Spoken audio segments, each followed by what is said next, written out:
رات کے وقت ہمارے پیارے نبی صلی اللہ علیہ وآلہ وسلم کے گھر میں کوئی مہمان آ گیا تو آپ نے اس سے پوچھا کہ کھانا کھاؤ گے؟ تو اس نے کہا جی یا رسول اللہ۔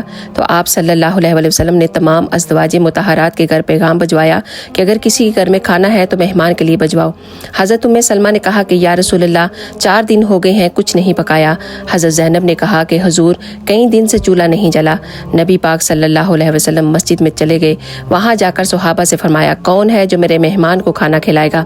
تو ایک صحابی اٹھے اور کہا یا رسول اللہ میں ان کو اپنے گھر لے جاؤں گا اور کھانا کھلاؤں گا۔ اور صحابی بھی وہ تھے جو غریب تھے۔ وہ صحابی اس مہمان کو اپنے گھر لے گئے، اپنی بیوی سے مشورہ کیا تو بیوی نے کہا کہ تھوڑا سا کھانا پڑا ہوا ہے بچوں کے لیے۔ تو صحابی نے اپنی بیوی سے کہا کہ بچوں کو بہلا کر سلا دو اور وہ کھانا ہم مہمان کو پیش کر دیں گے۔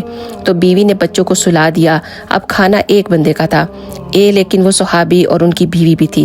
تو اس صحابی نے اپنی بیوی سے کہا جب تم کھانا لگا دو تو دیا صحیح کرنے کے بہانے اسے بجھا دینا، اور جب مہمان کھانا کھانے لگے تو ہم بھی اس کے ساتھ منہ ہلاتے رہیں گے تاکہ اسے یہ نہ لگے کہ ہم کھانا نہیں کھا رہے۔ تو جب مہمان کھانا کھا کر فارغ ہو گیا تو سیر ہو کر سو گیا۔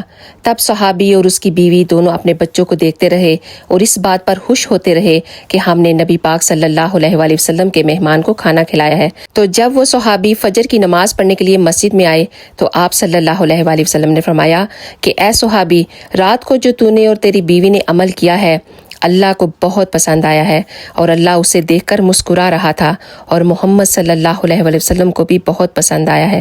سبحان اللہ۔ اگر آپ کو یہ ویڈیو پسند آئی ہو تو پلیز ایک دفعہ شیئر ضرور کیجیے گا۔ جزاک اللہ خیر۔